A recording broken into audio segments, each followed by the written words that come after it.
Hello दोस्तों, आपका स्वागत है ज्ञान विचार कहानी चैनल में। आज हम आपके लिए लाए हैं दशहरा की वीडियो। वैसे तो साल में 2 दशहरे पड़ते हैं, एक कार्तिक मास में और एक जेठ मास में। यह वीडियो आपके लिए जेठ मास वाले दशहरे की, जो कि जून महीने में 5 तारीख को पड़ रहा है। तो हम आपको दशहरे का महत्व बताएंगे, पूजा विधि बताएंगे, दशहरे पर आपको क्या करना चाहिए, क्या नहीं करना चाहिए, कैसे मनाना चाहिए, वह सब जानकारी हम आपको एक ही वीडियो में देंगे। अगर आप हमारे चैनल पर नए आए हो तो चैनल को सब्सक्राइब करें, बेल आइकन को दबाना ना भूलें, जिससे कि आपको ऐसी अच्छी वीडियो सबसे पहले मिलती रहे। तो चलिए वीडियो में आगे बढ़ते हैं। गंगा दशहरा एक महत्वपूर्ण हिंदू पर्व है, जो गंगा नदी के धरती पर अवतरण की स्मृति में मनाया जाता है। यह पर्व ज्येष्ठ मास मई से जून के शुक्ल पक्ष की दशमी तिथि को मनाया जाता है। वर्ष 2025 में गंगा दशहरा 5 जून गुरुवार को मनाया जाएगा। तो सबसे पहले बात करते हैं गंगा दशहरा का अर्थ के बारे में। गंगा माँ गंगा, जो पवित्र नदी है। दशहरा, दश यानी 10 और हारा यानी नाश करना। इसका अर्थ है 10 पापों का नाश करने वाला दिन। अब जानिए गंगा दशहरा का महत्व। गंगा का धरती पर आगमन कैसे हुआ। पुराणों के अनुसार राजा भागीरथ ने तप करके मां गंगा को धरती पर लाया था, ताकि उनके पूर्वजों की आत्मा को मोक्ष मिल सके। गंगा का अवतरण हिमालय की चोटी से हुआ और भगवान शिव ने अपनी जटाओं में उसे रोका, जिससे पृथ्वी को विनाश से बचाया गया।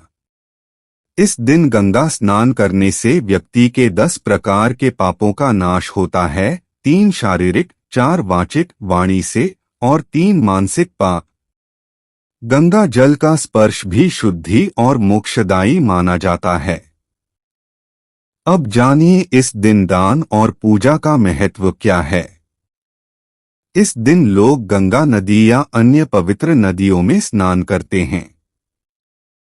दान करना, विशेष रूप से जल, वस्त्र, पंखा, अनाज और घी, अत्यंत पुण्यकारी माना जाता है। गंगा दशहरा पर की जाने वाली परंपराएं। गंगा नदी के घाटों पर विशेष पूजा होती है। लोग गंगा जल से शिवलिंग का अभिषेक करते हैं। दीपदान, गंगा आरती और हवन भी किए जाते हैं। गंगा जल का छिड़काव कर घर को पवित्र किया जाता है। अब जानिए इसके आध्यात्मिक लाभ क्या है। मानसिक शुद्धि और पापों से मुक्ति मिलती है। पूर्वजों की आत्मा को शांति मिलती है। गंगा जल को जीवन में रखने और पीने से भी आध्यात्मिक लाभ मिलता है। अब सुनिए गंगा दशहरा व्रत कथा। बहुत प्राचीन समय की बात है। सगर नामक एक प्रतापी राजा हुए, जिनके 2 रानियां थीं। एक रानी से 60,000 पुत्र हुए और दूसरी से एक पुत्र अंशुमान। राजा सगर ने एक बार अश्वमेध यज्ञ किया। यज्ञ का घोड़ा जब छोड़ा गया तो वह इंद्र द्वारा चुरा लिया गया और कपिल मुनि के आश्रम के पास बंधा पाया गया। राजा सगर ने अपने 60,000 पुत्रों को घोड़े की खोज में भेजा। जब वे कपिल मुनि के आश्रम पहुंचे, उन्होंने उन्हें बिना पूछे ही घोड़ा चुराने का आरोप लगाया और मुनि को अपमानित किया। कपिल मुनि क्रोधित हो गए और अपने तपोबल से सगर पुत्रों को भस्म कर दिया। राजा सगर को जब यह पता चला तो वे बहुत दुखी हुए। उन्होंने अपने पौत्र अंशुमान को भेजा, जो कपिल क्षमा मांगी और यज्ञ का घोड़ा वापस मांगा। मुनि शांत हो गए और कहा कि सगर पुत्रों को मोक्ष तभी मिलेगा जब स्वर्ग से गंगा नदी आकर उनकी अस्थियों को पवित्र करेगी।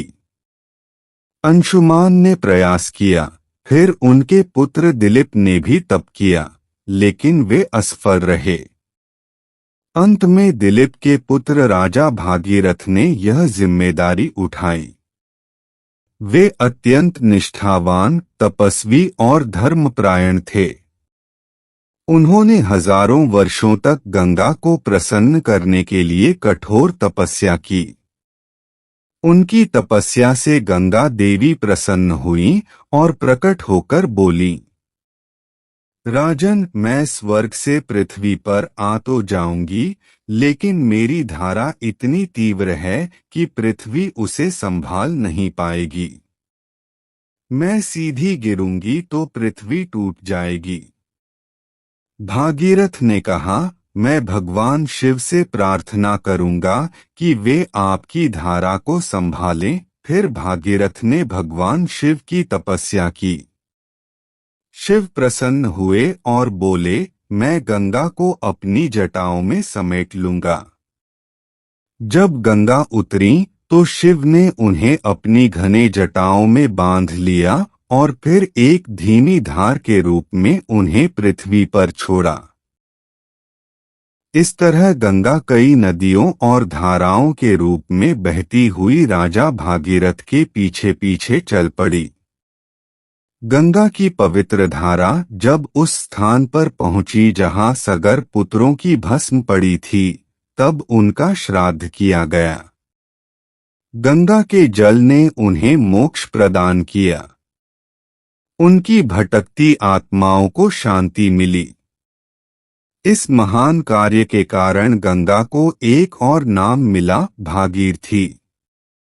आज भी हिमालय से निकलने वाली गंगा की मुख्य धारा को भागीरथी नदी कहा जाता है।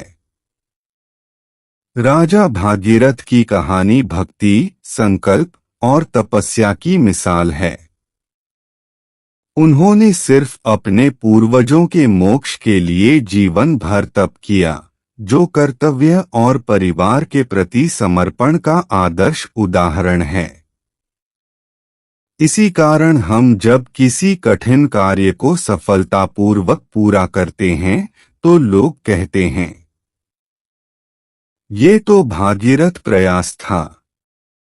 दशहरा की पूजा विधि। गंगा दशहरा पूजा विधि। शुभ मुहूर्त और तैयारी। तिथि ज्येष्ठ शुक्ल दशमी 2025 में 5 जून गुरुवार। स्थान यदि संभव हो तो गंगा नदी के तट पर या किसी पवित्र जलस्रोत पर जाएं। घर पर भी आप यह पूजा कर सकते हैं। प्रातःकाल जल्दी उठकर स्नान करें और स्वच्छ वस्त्र धारण करें। यदि आप गंगा नदी के पास हैं तो वहां स्नान करें।